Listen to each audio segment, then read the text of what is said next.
KPM.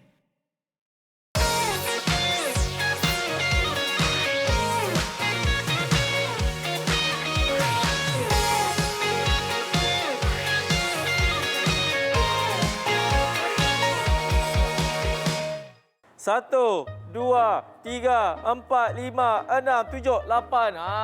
Kita walaupun duduk dekat rumah, tapi jangan lupa kita kena buat juga senaman ni.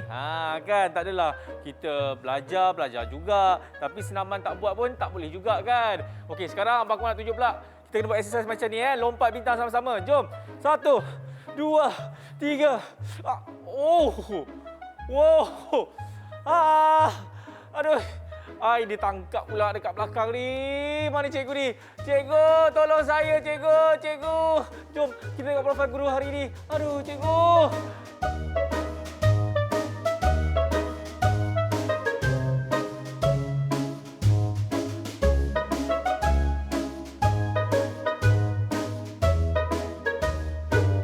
Aduh, cikgu. Tolong saya cikgu. Cikgu, aduh, mana cikgu ni? Kremnya, aduh, kejang. Hello. Cikgu. What is this? Cikgu, tadi saya ajak kawan-kawan semua kat rumah buat senaman. Tapi lepas saya ajak diorang buat apa? Lompat bintang, cikgu. Saya yang naik bintang, cikgu.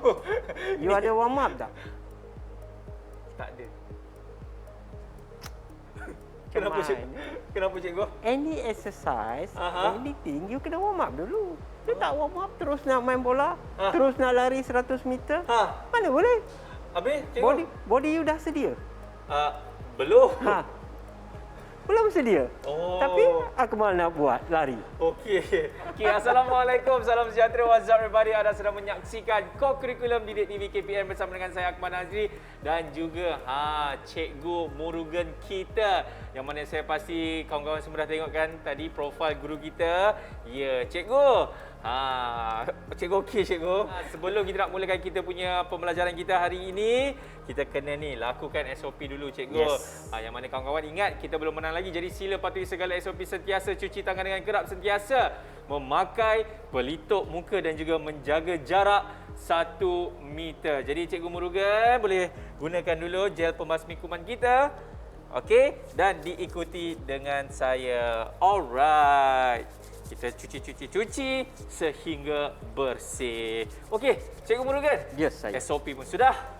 Ini je yang belum sudah lagi. Sejarah mengenai bulan sabit merah, cikgu. Info sejarah. Silakan. Hari ini saya masuk Convention Geneva ke 4. Okay. Convention ini memberi kuasa semua Convention Geneva 1, 2, 3, 4 ni memberi kuasa kepada bulan sabit merah, palang merah dunia untuk protect human being, orang ramai, orang awam, askar cedera, semua. So setiap tu adalah dia punya ciri-cirinya. Yang keempat ini adalah memberi perlindungan kepada orang awam yang terjerat dalam kawasan perang, kawasan konflik. Okey. Dan ditandatangani pada tahun 1949. Mereka sedar semua ni ambil daripada pengajaran. Perang Dunia II berlaku bila? 1942, 1945 kan? Dia ambil iktibar daripada perang itu.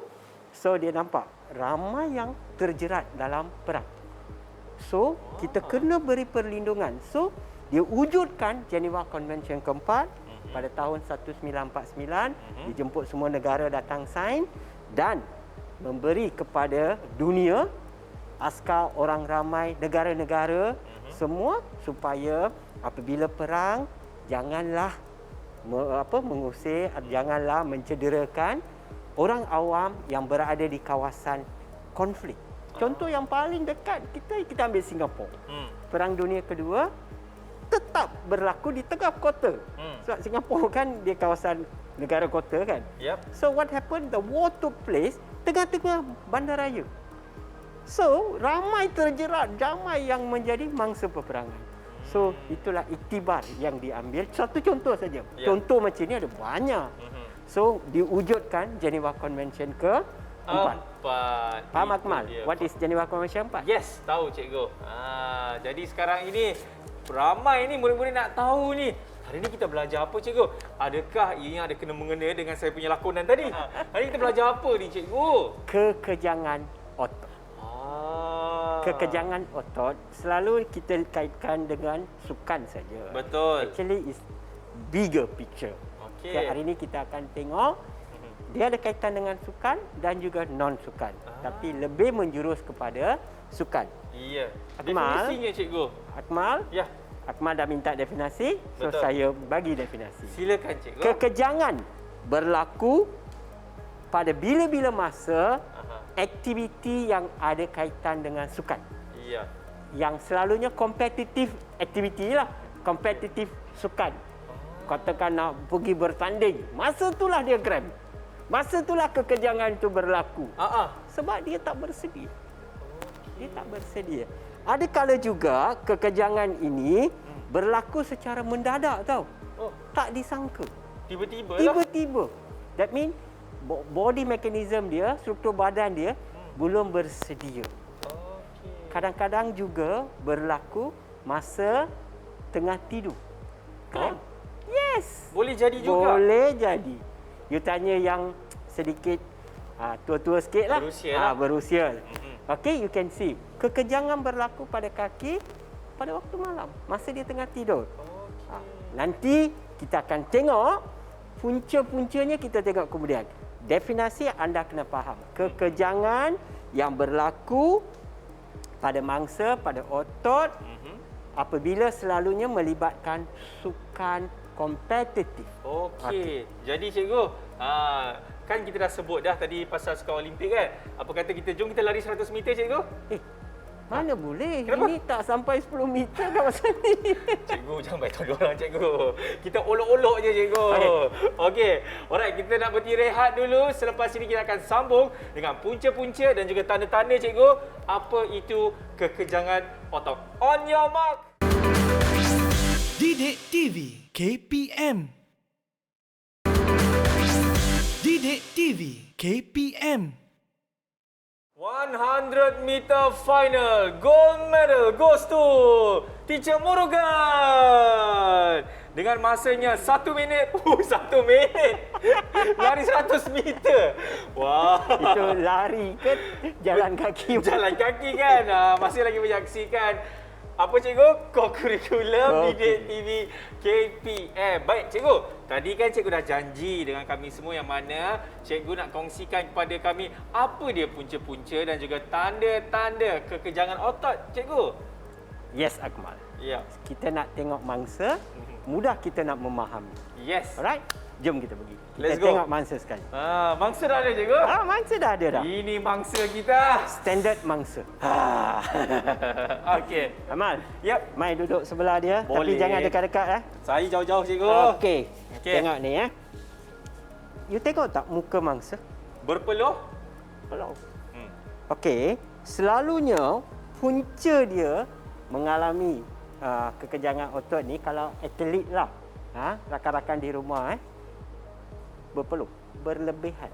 So, all the garam yang ada dalam bodinya sudah keluar. Okey, itu tanda dia. Okey, peluh itu drain out the garam, keluarkan garam. Okey, siapa yang selalu alami ini? Ahli sukan. Atlet, ahli Atlet. sukan. Bijak you Cuna. Okey. Sekarang kan zaman Olimpik. Ya. Faham. So, atlet ni kalau dia tak bersedia, body dia tak bersedia, inilah dia alami. Okey, you kena ingat. That's why apabila jurulatih atau cikgu PJK sebelum awak main bola, badminton, lari, dia suruh warm upkan. Kalau tidak, inilah peluh lebihan dan boleh menyebabkan berlakunya kekejangan otot. Tapi kehilangan garam dalam badan ni apabila dah keluar, dia kejang boleh berlaku di mana-mana saja dalam body dia. Boleh berlaku di bahagian paha, boleh berlaku betis dan juga tapak kaki. So, kita kena fahamlah dia punya style apa yang berlaku.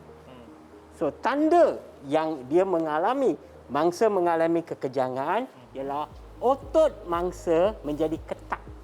bahagian bawah ni, Okey. bahagian sila tunjukkan. Ini simulasi ya. Yap. I boleh gerak-gerakkan. The real situation jangan. Tengok, bahagian ini sebenarnya untuk manusia normal dia ni lembut tau. Lembut. Tapi orang yang mengalami kram, kekejangan ni, ini macam batu keras. Oh ya. Sangat-sangat keras. Okey? You boleh rasa. Ini bahagian bawah paha, bahagian bawah betis. Ini akan jadi very hard. Bila dia cramp, dia tumbang atau dia berhenti lari, you akan boleh rasa. Oh, kenapa dia punya paha, otot bahagian otot tu keras. Itulah tanda yang very clear. Itulah kekejangan otot. Otot jadi keras. Not enough. Banyak faktor seperti garam, kekurangan garam, garam drain out because of peluh ataupun juga tidak warm up yang cukup. So, dalam keadaan ni, atlet paha, betis. Dan ingat, boleh berlaku di tapak kaki juga. Okey. Dan seperkara, macam I dah sebut tadi, while sleeping, boleh juga berlaku kekejangan. Cikgu, saya baca mengenai kekejangan otot ni kan. Kalau seseorang itu nak melakukan apa saja aktiviti, tak kisahlah jogging ke, nak main bola ke, nak main basketball ke kan.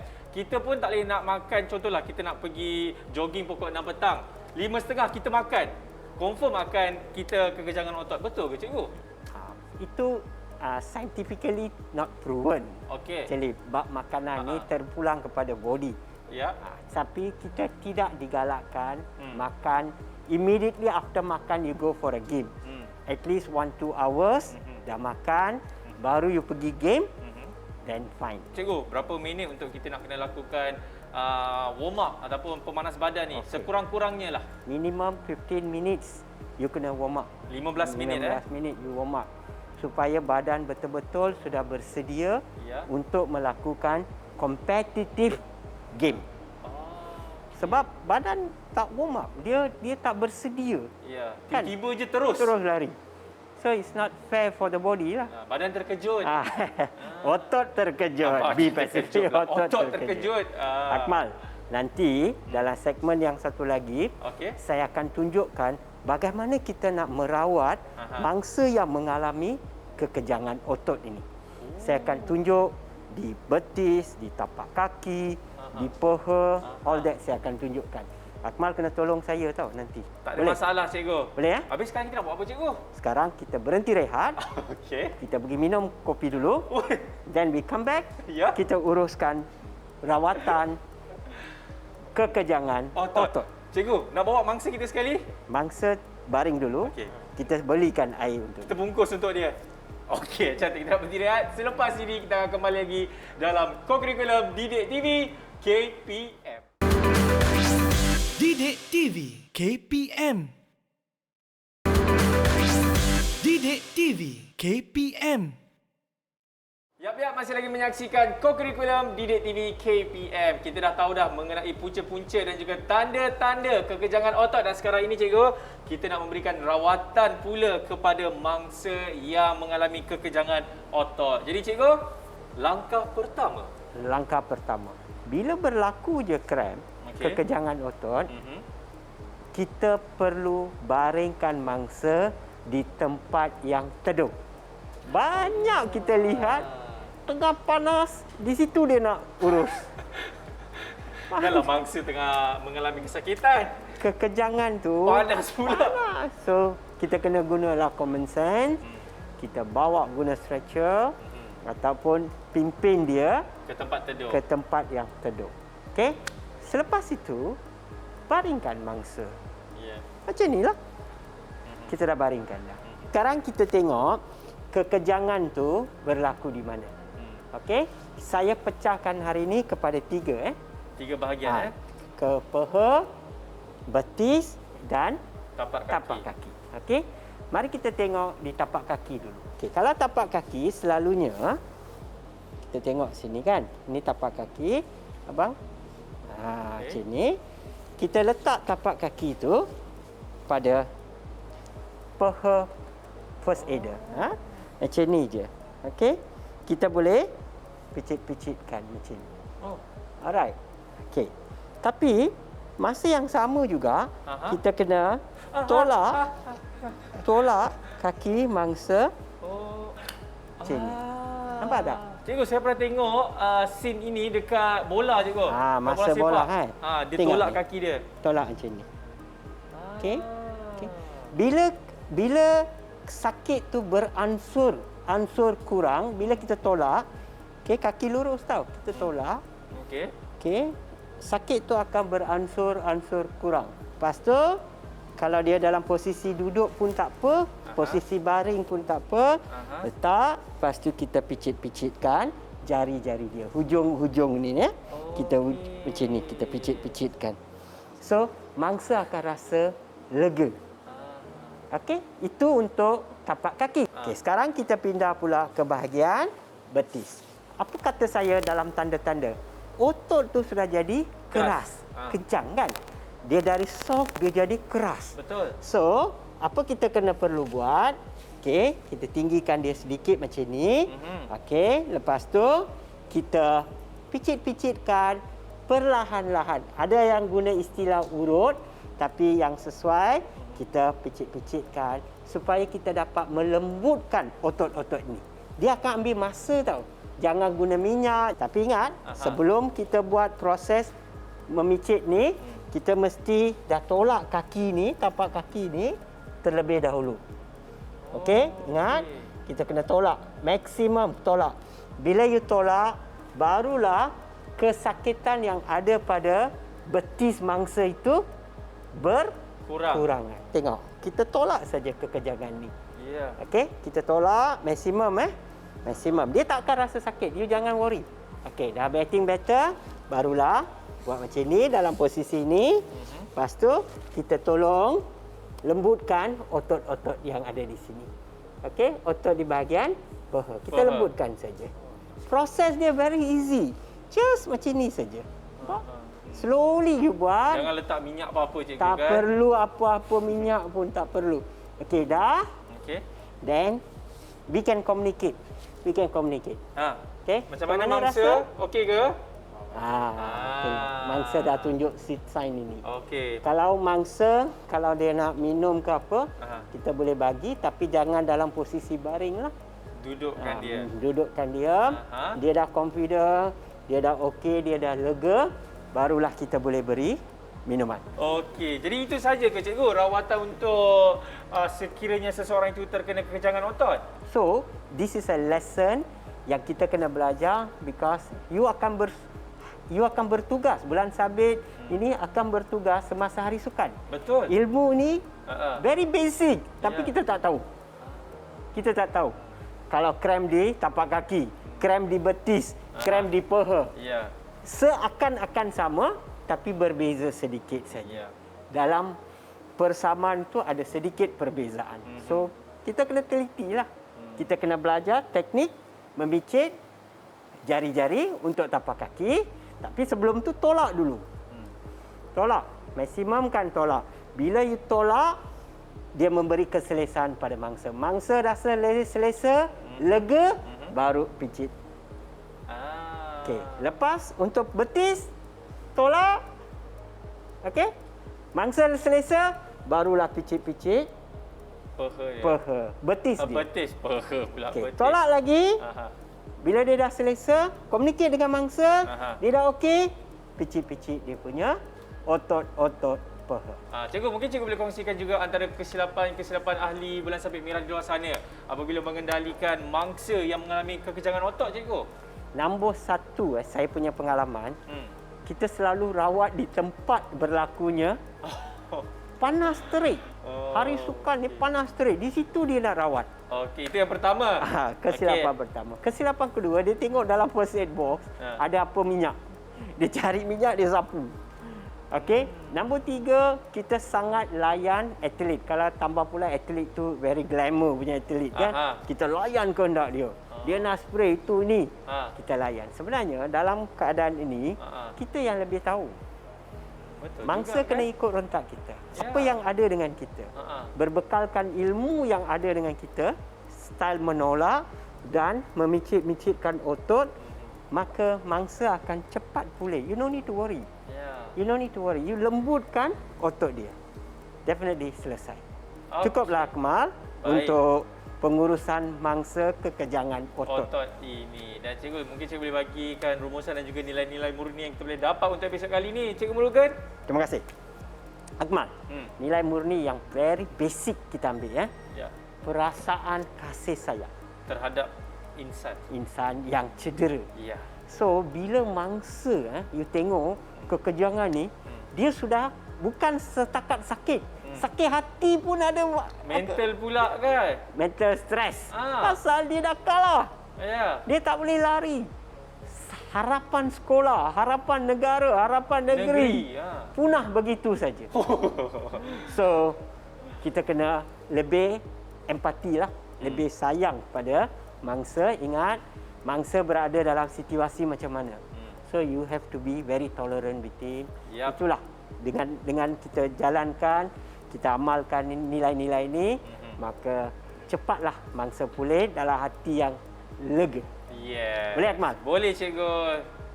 You ada panggil ambulans ke? Oh, sudah sampai, cikgu. Sebelum kita nak bawakan mangsa kita ke rawatan seterusnya, cikgu, kita nak ucapkan terima kasih banyak kepada murid-murid di luar sana yang telah setia bersama dengan kami selama setengah jam ni. Kalau nak tahu apa lagi yang Cikgu Murugan akan kongsikan kepada anda, Didik TV KPM. Saya Akmal Azri. Bye. Jom, cikgu, kita angkat mangsa.